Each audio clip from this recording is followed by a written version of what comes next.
Hi everyone, welcome back to our channel. అందరు ఎలా ఉన్నారండి?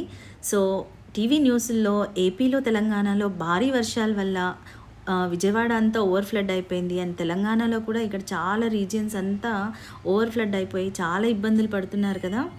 ఇంకా ఈ న్యూస్ చూస్తూ మా ఇద్దరి మధ్య వచ్చిన డిస్కషన్ అయితే, ఇలాంటి natural disasters, earthquakes, tsunamis, floods వీటన్నిటికీ హ్యూమన్ యాక్టివిటీసే కారణమని నేను అంటూ ఉంటే, మరి మా హస్బెండ్ వచ్చి ద్వాపర యుగంలో ద్వారకా నగరం అనేటిది సముద్ర ప్రళయానికి మునిగిపోయింది కదా, మరి దానికి కూడా మానవ తప్పిదాలే కారణమా? ఇది ఇతిహాసం అయినప్పటికీ కూడా మన హిందువులు అందరం నమ్ముతాం కదా. మరి పైగా ద్వారకా నగరంలో నమూనాలు కూడా బయటపడుతూ ఉన్నాయి కదా. సో ఇదే కాదు, హిస్టరీ చూస్తే కూడా చాలా నగరాలు ఇలా భూస్థాపితం అయిపోయాయి కదా. మానవుడికి ఇంత పవర్ ఉందనుకుంటున్నారా? కమెంట్ చేయండి.